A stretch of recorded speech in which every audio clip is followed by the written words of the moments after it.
Nee, ik kom niet officieel uit de zorg. Ik heb ooit wel schoonmaak gedaan. Dat is misschien wel 10 jaar geleden. Ben ik ook wel eens gastvrouw geweest. En ja, ik vond dat eigenlijk wel heel leuk. Dat is altijd wel blijven hangen. Ja, en toen kwam deze kans. Nou ja, ik denk, nou moet ik toch echt erbij zijn. Joehoe. Mevrouw Hasper, wil je niet bellen? Hallo. Ben ik voor je dwan? Ja, ik was naar de wc. Ja, het gaat net zo vlug meer. Nee. Marijke, wat doe je nou? Ik ben even de tafel aan het dekken voor mevrouw Hasper. Dan kan ze zo even haar ontbijtje nemen. Wat wil je nog meer op mevrouw Hasper?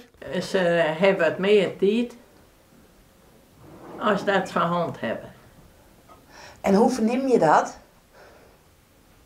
Nou, als ze maar eens komen om je te helpen, dan wordt er even meer praten. Wij kunnen net oerol tegelijk wezen. Binnen van die liedse dingetjes. Als er een bel gaat en je bent met je bezig, dan kun je ook vragen, en de spreek-luisterverbinding lukt net, kun je vragen van, was er even heen, even jaren wat er is. Het zijn soms liedse dingetjes wat op een groen of een glaasje water. Fijne dag nog en misschien tot straks. Jo. Ja? Maar even een praatje is wel belangrijk. Ja, dan ga je al hier binnen, ga je er wel behoefte aan. Als ik overstap naar welzijn, dan doe ik mijn eigen kleren aan. En wat is het verschil? Het verschil is dat ik nu zeg maar in de zorg zit. En als ik mijn eigen kleren aan heb, dan is het welzijn. Dan is het gewoon ook nou ja, voor de leuk en voor het plezier van de cliënt. Goedemorgen, meneer Algera. Hallo. Goedendag. Ben jij met de sigaretjes bezig? Ja, ik ga even maken. En mijn collega's ja, die doen allemaal hartstikke goed hun best. Maar het is wel vaak van de ene naar de ander en snel.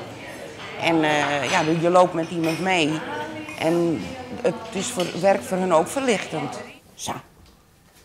Doe maar. Toch dat wij dan wat rustiger bij de bewoners zelf wezen kennen. Hè? Dat we net zoals van, oh, maar dit ook, maar dat nog, maar erbij bij. Hebben wij ook meer tijd om zelf even rustiger om eerst te wezen bij de bewoner even een praatje te maken onder de zorgtrog. Ga je maar op een fiets? 30. En is het ik zo dat als je die opleiding aan hebt, dat dan ik een baan heeft? Ja. Ja, 24 uur voor onbepaalde tijd. Je hebt wel toekomst.